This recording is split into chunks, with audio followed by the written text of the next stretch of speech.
Hi, so I said I wanted to read a chapter from book two. So even though we're not on book two right now, I just wanted to read this chapter, but I realised it's best that I read two chapters. So it's about the cherry, so it's called The Cherry Tree, because I just really wanted to share this ahead of time. I just think it's really powerful. But I'm going to read chapter 5 as well, which is Where Are You, My Guardian Angel? And before I do, um, um, I just want to say that I just done a meditation. It's the new moon today, so if you're watching this today, you're watching it on the 2nd of September. I recorded this on the new moon. The new moon's been coming in for me. It's been really powerful. It is a powerful new moon. Whilst I don't necessarily follow astrology that much anymore, I do know just from what I'm connecting to in my body, it's very powerful. Right now, it's a great time to meditate, be in stillness, be in nature. But as I was finishing up a conversation with my friend, something went through the letterbox, quite a thud, and I was like, "Oh, I wonder what that is." And I went out and I saw these Oracle Angel cards that come, and I thought, "Oh yeah, I ordered them yesterday. Brilliant!" And at the same time, there was another package that had come through my door, and I was like, "Oh, what's this?" And I pulled it out, and it was this cedar tree pendant, and I was like, this genuine cedar tree, Siberian cedar pendant, and I was like, I don't remember ordering this. And I was like, whoa. And then I had this beautiful note from a client, and a client has sent me this. So I've already recorded a personal message for that client to thank them. They're more than a client, but I just want to keep them, obviously who they are, confidential. But I'm so what is, look at the magic of that, right? I just recorded, if you're watching this now, probably you've watched part 4, because I say on part 4 I'm linking this. I wanted to do this. I've already recorded part 4 this morning on the new moon again, and then it's just literally, this has just come before I was about to record this bit that I wanted to record about the cherry tree. But in order for you to really appreciate the cherry tree chapter, I realise I've got to read the chapter before. And what's the chapter before? Where are you, my guardian angel? Right, so we can see all the syncs here. So I'm gonna read chapter 5, chapter 5, chapter 6, because I really want to read the cherry tree part for you. I just think it's so powerful, and it's no coincidence, right, that we've got this cedar tree pendant here coming through, and I'm also going to I think actually let me do that first off. I've got my angel here as well. The angels are here. Let's call in the angels. Well, they're already here, guys.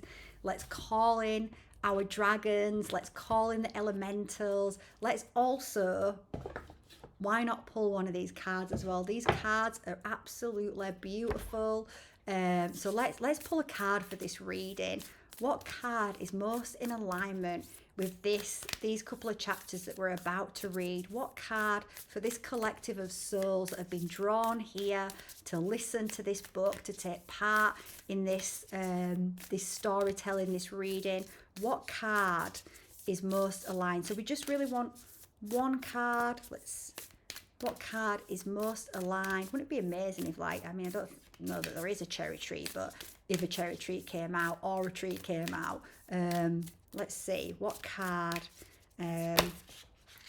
Too many. Hold on, because they're quite new. They're a little bit stiff, which is fine. What card? We just want one card. Sometimes when I shuffle the cards, they literally fly out straight away, and sometimes it takes a bit longer. Again, too many. What I'm going to do is, I've got it. It came out. Ooh, nice. Moving towards the light. Oh, I absolutely love this. Look at that. What I'm noticing is these two people that are just stood facing the light, looking at the light, and they're about to walk over the bridge and are actually walking towards the light. And look at this forest. fantastic. Okay, it wasn't just a tree card, but there's absolutely loads of trees there, right? It's actually surrounded by trees, um, all different colours like the rainbow, all of these different trees here, all of these lights. And look at that pathway, it's like it's lit. That bridge is lit up by stars. Um, oh, that's a powerful card. That is perfect for this reading. So let's see what the book says. We can have a little look at what the actual book says about this. So this is 32. So 32 may be significant, or 5 may be significant. Let's see. 32 is quite little. Little descriptions. Each stage of our lives is a bridge to inner transformation. When you go through the stages with resistance and anger, we slow down our progress and can feel stuck where we are. By trying to find the light in our challenges and looking at them from a more positive perspective, we move through them faster and evolve.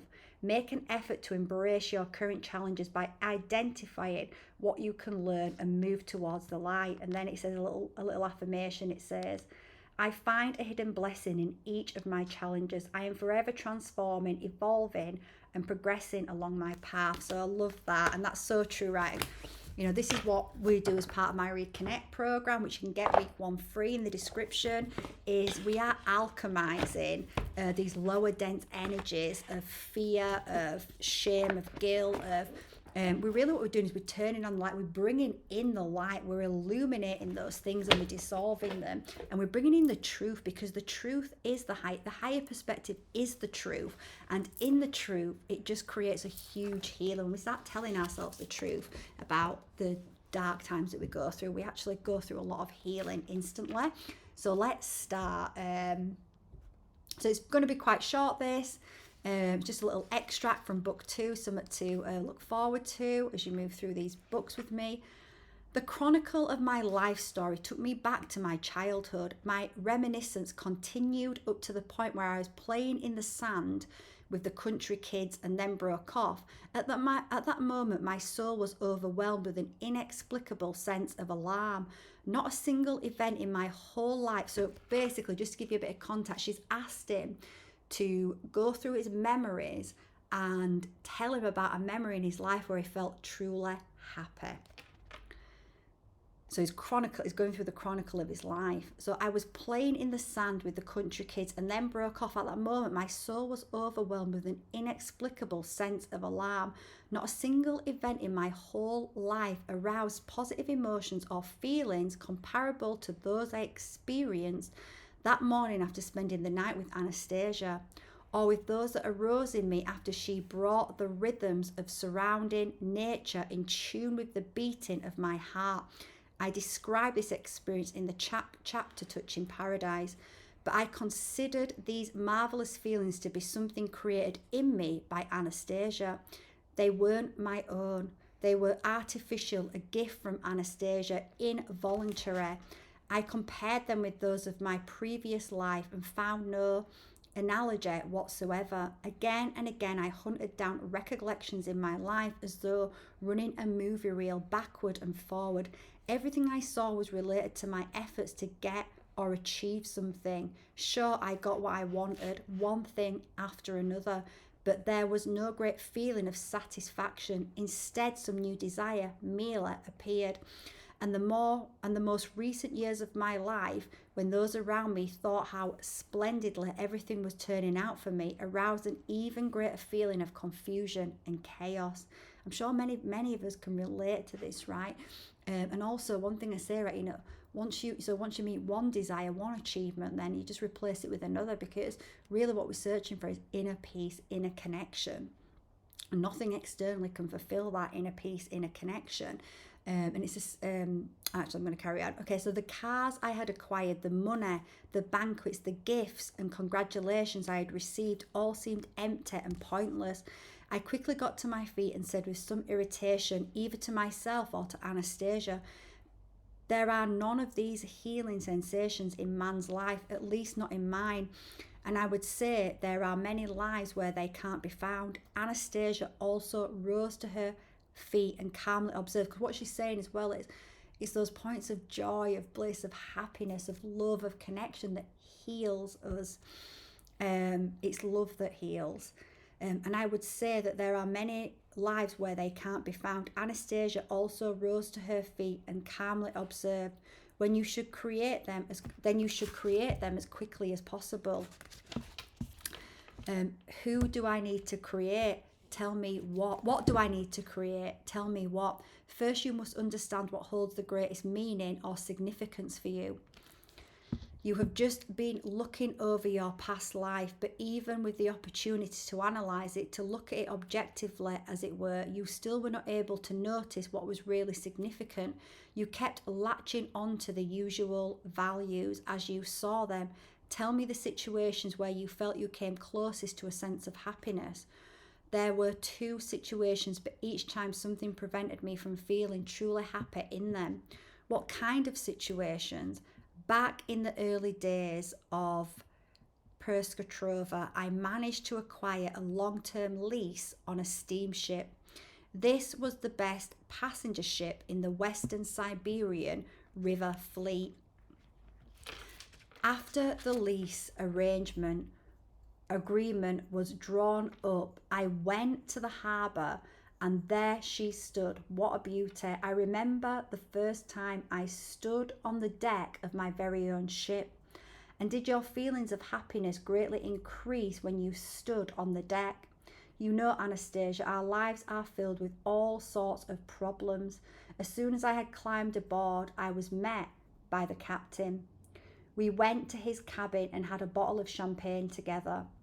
During our conversation, the captain advised that all the water pipes needed cleaning at once, or the health authorities would not allow us to set sail. And there were other things he told me. And so, Vladimir, you immerse yourself in all the problems and cares involved in the running of the ship. Yes, that's right. There were a lot of them. It is inherent in the nature of artificially created matter and various mechanical devices, Vladimir, that they bring more problems than pleasures. Their benefit to man is quite illusionary. Well, I don't happen to agree. Maybe in themselves, these mechanical devices have problems. They need constant repair and maintenance. Still, they help us get a lot of things. What, for example? Even love, genuine love, Vladimir, could not possibly be under the control of artificial created objects. Even if you owned all the objects in the world, you would not be able, just with their help, to gain access to the true love of even one woman. And interesting, right? I think we all know this, that things do not bring us joy because, and I heard a soul reader today, was it today? Yes, today. She was talking about seeing lots of posts from celebrities saying, I've got all the houses, all the cars, all this and all that, but I'm still not happy, because that is the external programming that leads us to emptiness. It's not to say that you shouldn't have these things, right? But it's to say if that is what you're attaching the meaning of life to, then you're going to end up feeling empty, right? That was me working in finance. I got a good job, I was earning good money, but I didn't feel fulfilled. And now I'm earning a lot less money right now, but I'm so much more happy. Even my dad said to me, he was talking about something, he said, well, I have to say, Corinne, you're definitely so much happier. I'm so much happier. So genuine love, Vladimir, could not possibly be under the control of artificially created objects. Even if you owned all of the objects in the world, you would not be able, just with their help, to gain access to the true love of even one woman. Well, you simply don't know our women. You're spinning theories, that's all. I managed to get it. What did you manage to get? Love. I quite simply succeeded. There was one woman I loved a great deal. I loved her for many years, but she didn't really want to go off with me anywhere alone. When I got my ship, however, I invited her aboard and she accepted. Can you imagine how great that was? Here we were sitting alone at the ship's bar. There was champagne, first-class wine, candlelight music, and nobody else around. Here we were alone in the empty bar on my ship. She was the only one there with me. I had the ship set sail without taking on any of the passengers, just so we could be alone. The ship proceeded down the river. There was music playing in the bar. I invited her to dance. Her figure was fantastic, especially her breasts. I hugged her tight. My heart was pounding for joy, and I kissed her on the lips. She didn't run away. She even hugged me back. Do you see? There she was, right beside me, and I could touch her and kiss her. All this was because of the ship. And you say it can only bring problems. And then, Vladimir, what happened? Nothing much. Please try to remember anyway. I tell you it was nothing important. Can I tell you what happened there on the ship between you and that young woman? You can try. You had a lot to drink. You made a deliberate effort to drink as much as possible. Then you put the keys to your cabin, your luxury apartment, on the table in front of her. And you yourself went down to the lower decks. You slept almost 24 hours in the cramped cabin's quarters. And do you know why? Why? The moment came when you noticed a strange expression on the face of that beloved young woman of yours, a preoccupied smile. Intuitively, even subconsciously, you realized that she, your beloved, was thinking how happy she would be if only it were her own beloved that was sitting across from her in this bar instead of you. Your precious girl was dreaming of someone else, someone she really liked. She fantasized that it was he and not you who was master of the ship. You were at the mercy of inert matter to which you had tied your living feelings and aspirations and were choking them to death. Don't go on, Anastasia, I pleaded. These recollections aren't happy ones for me. In any case, the ship did play its role. It was thanks to the ship that you and I met. The happenings of the present are the result of previous feelings and impulses of the soul. And it is only they that determine the future. And it is only their momentum, only the beating of their wings that is clearly reflected in the heavenly mirrors. And only their impulses and aspirations will be reflected in happenings here on the earth. What do you mean by that? I asked in some bewilderment. Our meeting may well be the culmination of many aspirations of the soul on both your part and mine, perhaps on the part of our immediate or even more distant forebearers. Perhaps it came from a simple impulse of the cherry tree growing in the garden of your country home. Not only the ship. What has the cherry tree in my garden got to do with it? In all your many glances back at your life, you failed to pay any attention to this cherry tree and your feelings connected with it. Yet those feelings have played a leading role in your life in recent years. The universe did not react to your ship. Just think, what could a primitive, run-down, material device, incapable of either thinking or restoring itself, possibly mean to the universe, right? Think about your body, right? Put all this reverence on machines and things like that. But think about your body. Your body is organic. It's an organic, divine, beautiful, divine, organic vessel of the soul, and it regenerates itself, and it can think. It has a mind way beyond the ego mind. It's way more intelligent. Think of all the things it does for us without our instruction. So I want to read that again. The universe did not react to your ship. Just think, what could a primitive, run-down, material device incapable of either thinking or restoring itself possibly mean to the universe? But the cherry tree, a little Siberian cherry tree, which you could not even make room for in your recollections, excited the cosmic expanses and changed the course of time and history, and not only yours and mine, because it is a living being, and like all living beings, has an inseparable connection with creation as a whole. Number 6, the cherry trees. I got so emotional when I read this. Remember, Vladimir, everything within you associated with this little tree. Remember starting right from the moment you first made contact with it. I shall try to remember if you think it's important. Yes, it is important. I was riding in my car. I don't remember where I was going. We stopped near the central market. I asked my driver to get out and buy some fruit. I stayed in the car and watched people leaving the market carrying all sorts of saplings. You watched them and were surprised. Why? You see, their faces were happy and contented, even though it was cold and rainy out. Here they were hauling away some kind of saplings with their roots all bound in cloth. These saplings were heavy to carry, but the people's faces were content, and here I was sitting in my warm car and I was sad. When the driver returned, I got out and went over to the market myself. I kept walking up and down past the merchant stalls and bought 3 cherry saplings. As I was tossing them into the baggage compartment, the driver said that one of the saplings wouldn't survive since its roots had been cut too short, and I'd better throw it out right off, but I decided to keep it. It was the most graceful of the 3, and there's a power in 3 as well.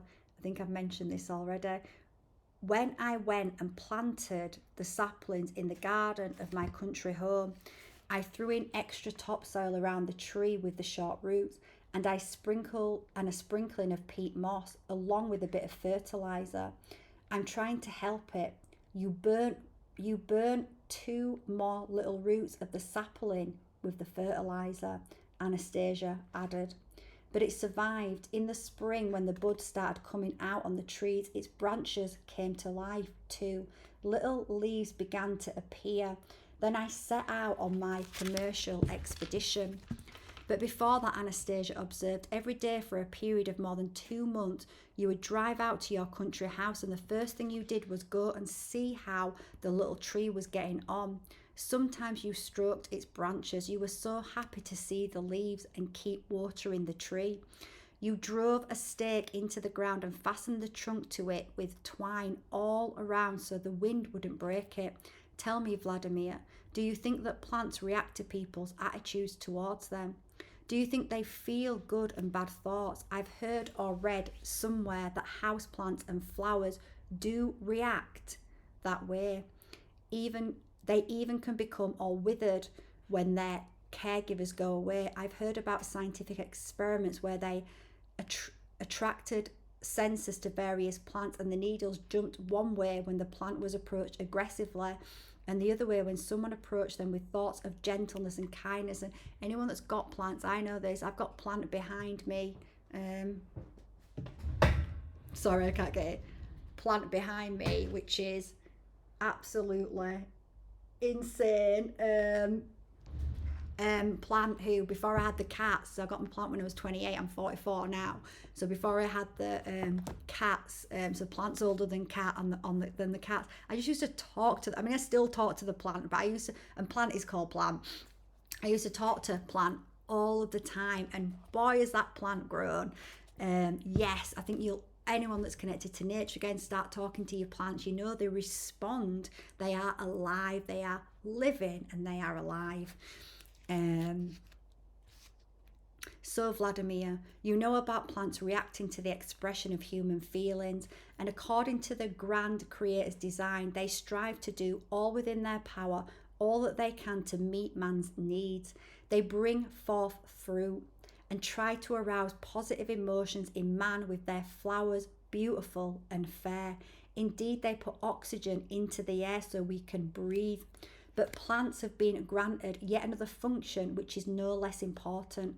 Plants which come into direct contact with an individual man, so that is a man or a woman, create for him a space of true love. The kind of love without which life for the human race would be impossible. Many dachnics, and I can't remember if I explained what dachnics were, but the people that work in gardens with like allotments, are in a hurry to get out of their plots because it is there that such a space are in a hurry to get to their plots because it is there that such a space has been created for them. And this little Siberian cherry tree you thought to plant, the one you cared for yourself, it tried to do the same as all other plants and perform its assigned function. If there are a lot if there are a lot of them, plants can create for man a significant space of love. If they are of different varieties and man communicates with them and approaches them with love, altogether plants can create for man a significant space of love which enhances the soul and makes the body whole. You see, Vladimir, altogether, when there are a lot of them, but you looked just after one sapling. And so this one little Siberian cherry tree began aspiring to do what only a number of plants acting together can do. Its aspiration was aroused by your special relation to it. It was something you yourself realized only intuitively. In all your surroundings, only this one little tree was not asking anything of you. It was not being hypocritical. It only aspired to give of itself. And then you came along. You were tired after a busy day. You went over to the tree, stood and pondered. You looked at it and it responded. Before the first ray of dawn appeared in its perfection, the leaves of the tree tried to catch that ray's reflection in the brightening sky. And when the sun went down afar, it tried using the light of a bright star. And as it persisted, something transpired by and by, just a wee bit, and something transpired. Its roots twisting themselves around the burning fertilizer, right? You know, were able to take in what and it made me feel sad when I was reading that, like, you know, that the fertilizer burns the roots. You know, it's this toxic stuff that we put on the soil and on our food. Its roots twisting themselves around the burning fertilizer were able to take in what they required from the earth, and the earth's juices began turning and running through the veins of the tree a little more quickly than usual. And then one day, in an early morning hour, you came and saw the little flowers to which the tree's delicate branches had given birth. The other saplings were devoid of flowers, but this one, thanks to your gift of caring, had already blossomed. You were overjoyed. Your spirits were uplifted. And then, do you remember what you did, Vladimir, after seeing the flowers? I really was overjoyed. For some reason, my mood was on a high. I felt a lightness in my head. I went and stroked its branches with my hands. You gently stroked its branches, and you said, "Well now, my beauty, you've blossomed." You see the trees, Vladimir, and you see the leaves and the fruit born thereof. But more than that, the trees create a space of love. The little cherry tree very much wanted to have this space, but where was the place for the tree to find the strength to give back to man what it had received from him? He had tried and tried and had already given everything that was in its power, but it had received something extraordinary besides, a showering of tenderness towards itself and the flowers it bore. And then it had the desire to do more, all by itself. You went off on a very long expedition, and then, completing your journey and returning, the first thing you did was go to the garden plot to see your little cherry tree. But along the way, you were eating cherries you had bought at the market. As you approached it, you noticed that there was three, again, here comes the three, right? There was 3 red cherries growing on your tree. You stood there besides it, all tired out, eating the bought cherries and spitting out the stones. Then you tore one of the cherries off the tree and tried it. Indeed, it was just a little bit more sour, a little less sweet than the market cherries you had decided to eat, and you did not touch the other 2. I had had my fill of the other cherries, and this one was indeed more sour.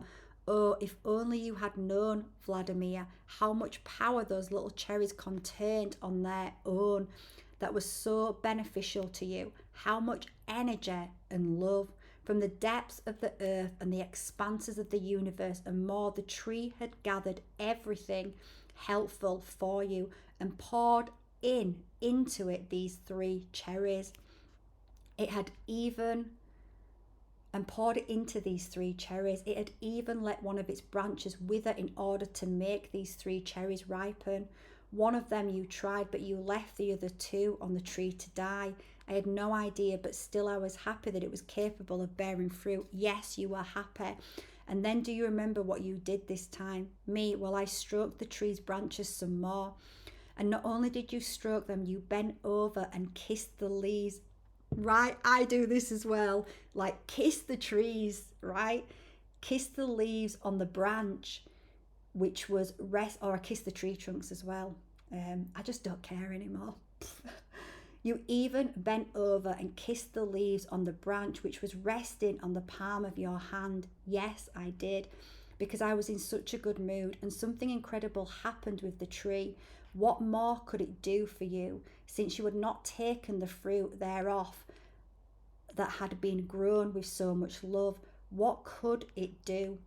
It trembled from the kiss of man, and the thought and feelings inherent only in man, but produced by this little Siberian cherry tree, took flight into the universe's space of light, to give back to man what it had received from him, to give back to man its kiss of love, to warm him with this, the bright feelings, the space of love, and against all laws that thought swept across the universe, that could not find a resting place, a means of manifesting the breath, the life of itself.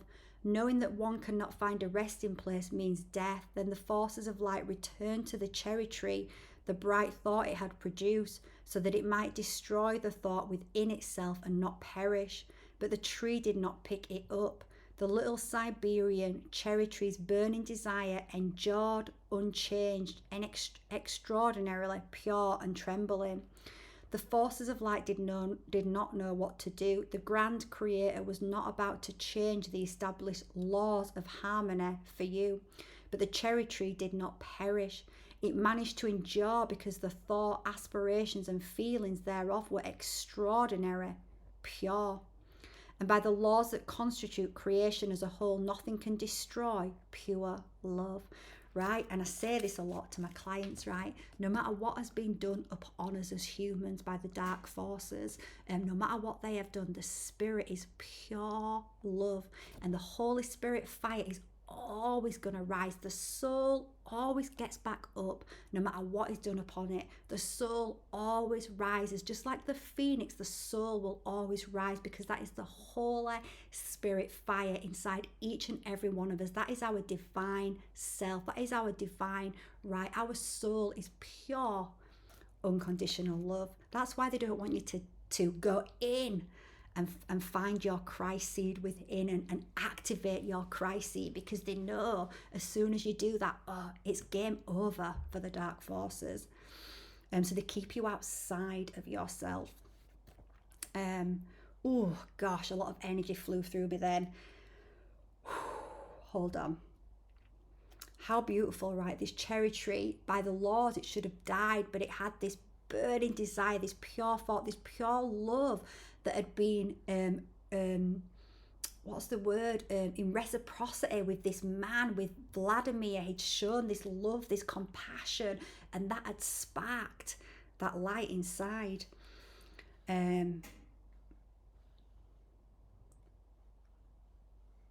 It managed to endure because the passion, the aspiration, and the feelings thereof were extraordinarily pure, and by the laws that constitute creation as a whole, nothing can destroy pure love. And it circled over your soul and dreamt of finding a resting place, a place to thrive. Alone in the universe, it was striving, aspiring to create for you a space of love. It came to your ship to at least try to be of some help and fulfill the cherry tree's desire to find this resting place, to manifest its love. Even though I did not know to whom it was addressed, Anastasia paused. You mean to say, I queried, that your relationship to me arose out of your desire to help the tree? My relationship to you, Vladimir, is simply that, my relationship. It is difficult to say who was helping whom here, the cherry tree, me, or I, the tree. Everything in the universe is interrelated. To perceive what is really going on in the universe, one only need look into one's self. right? The way to God is in the self. It is the God spark. You cannot go to God through another, even though that is what is taught in the Bible. It is not the truth. You do not go to God through someone outside of yourself. You connect to the true God source in the self. It is in the self, not outside of you. Everything in the universe is interrelated. To perceive what is really going on in the universe, one need only look into one's self.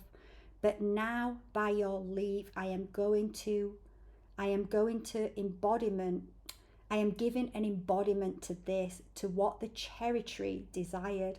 May I give you a kiss from the tree? Of course you may, since it's the right thing to do.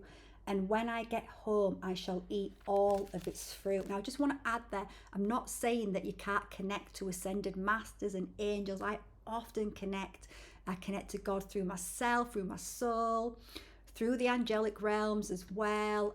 So we can do that. But the truth is, our connection to God, to the divine, it is individual. It is an individual experience that we connect to by going in, and we connect to it through love and compassion. May I give you a kiss from the tree? Of course you may, since it's the right thing to do. And when I get home, I shall eat all of its fruit. You know, and I've got this blackberry bush that started growing in my garden. My garden's like a jungle, because I just let it grow wild. And through that growing wildness, there's so many new trees and fruits that are coming through. And you know, I've been eating those blackberries. And when I started reading this book, you know, it just brought a whole new level of goodness that is coming, and connection. And I've felt my connection to nature it's just getting stronger and stronger by the day. Anastasia closed her eyes. She pressed her hands to her breast and quietly whispered, "Feel this, little cherry tree. I know you can feel it. I shall now do what you wished. Oh, you will really, this will really be your kiss, little cherry tree." Then Anastasia quickly placed her hands on my shoulders, and without opening her eyes, drew near, touched her lips to my cheek, and held them there. It was a strange kiss, just the touch of her lips, but it was not like any I had ever received before. It aroused an extraordinary pleasing sensation, one I had never felt up to now, because it's a true love kiss. It's like that fairy tale that we have, and that is God's source. God's source, that true unconditional love, is like the true love kiss, right? Like that fairy tale about Prince Charming kissing Sleeping Beauty. Really, it's the divine. When we start to feel the kiss of the divine, we start to awaken. Our body awakens, and we start to feel things that we've been asleep. You know, we've been asleep from those feelings. So it aroused an extraordinary pleasure, and it's bringing back a memory, which is private, so I'm not going to say it. So don't know why I said that, but hey ho. I know if the person that ends up watches this video will know what memory I'm talking about. But it was not like any that I had ever received before. It aroused an extraordinary, so I'm just going to read it again. It was a strange kiss. It's bringing me back to a memory of what would be perceived as a strange kiss. It was a strange kiss, because I know in this kiss, both of us started to be brought back to life, awaken. It was a strange kiss, just the touch of her lips, but it was not like any I had ever received before. It aroused an extraordinary pleasing sensation, one I had never felt up until now. The technique of moving the lips or tongue or body probably had nothing to do with it. What counted most probably was what was hidden in the inner man that was manifesting itself in the kiss. But what was hidden inside this tiger recluse? Where did she get so much knowledge from? So many unusual abilities and feelings? Or maybe everything she said was simply the product of her imagination. But then when did the extraordinarily tender, charming and heartwarming, where did the extraordinary, tender, charming and heartwarming sensations come from? The ones I could most certainly feel within me. Perhaps our joint efforts will manage to unravel the mysteries through the aid of the following situation, which I had the good fortune to witness. So Beautiful. So I wanted to bring that forward early because I was guided to. Actually, as I said to you at the beginning, the client slash friend that sent me this, that came today on the new moon, which was a surprise, which is beautiful. Came today with those angel oracle cards. When I was reading that cherry tree chapter, he came instantly into my mind, and I thought, oh, I was going to just read it for him. And then I thought, oh, why don't I just do it for everybody that's reading this book with us right now? So I think we all need to hear that now. And I was at my friend yesterday, my beautiful friend that may be watching this right now. I have sent it to her. I hope that she watches this right now.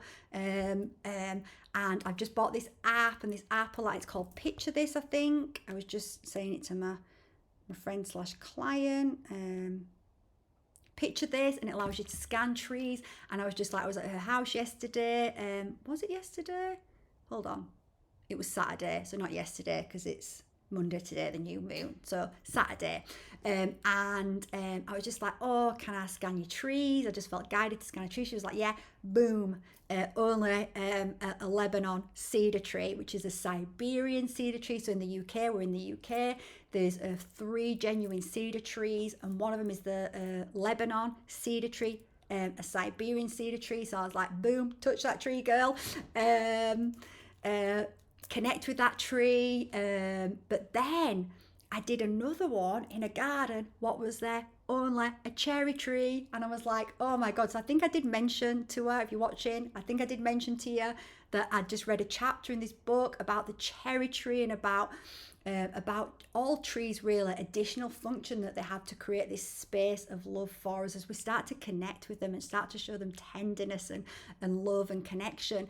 And she was telling me about her cherry tree, and she told me that when she moved into the house, this cherry tree was like covered in ivy, and this ivy was literally strangling this tree. So she got in a gardener to come and really take, and actually now she's told me this, I now remember her telling me this at some point, but I don't think I'd realised the significance of what she was telling me when she first told me about it. And now, obviously, I do. And she was telling me, so she told me again on Sunday how she got this gardener in to take off this ivy that was strangling this cherry tree, and how it was really difficult. It was such a difficult job. It took a lot of time, a lot of energy, a lot of effort, a lot of care, a lot of love to want to do that for the tree. So that tree, obviously, and now it's free and it's producing cherries. The only sad part about that story that she told me is that she doesn't eat the cherries because she's got a dog, and apparently the cherries are toxic for dogs. So, and she knows the dog will get him. So before the cherries can become cherries, she cuts the branches off. So, let us know in the comments if that is the truth. I'm not saying it's not the truth in that she hasn't seen that and it says that online, but what I mean is a lot of stuff we're taught online, so I'm not saying that all, but someone else out there might know, because a lot of stuff we're told online is not the truth about nature, and we're told things about nature to keep us away from nature, because I've been told certain plants that I've got in my house are poisonous for cats, but I've got them, the cat's chewing them, the cats are absolutely fine. I think they'd have to literally eat the whole plant or something. I don't know. So let us know if anybody out there knows, is really connected to cherry trees, knows this information, knows whether cherries, just so I can let her know, right? Knows whether that is the truth, because it might be that she can grow some of those cherries and start to eat them and really connect, because obviously the cherry wants to give her those, the cherry tree wants to give her those cherries, and from this we can know that infused within them is so much love, so much magic. But anyway, just the tree being there, just what she's done for the tree, that tree is creating that space of love for her anyway. But I just wanted to share that, right? All these synchronicities, all these signs. I hope that you're experiencing them too. If you're not, you're going to be. As soon as you get out into nature more, connect with nature more as we go through these books. But hopefully you enjoyed that one as much as I did.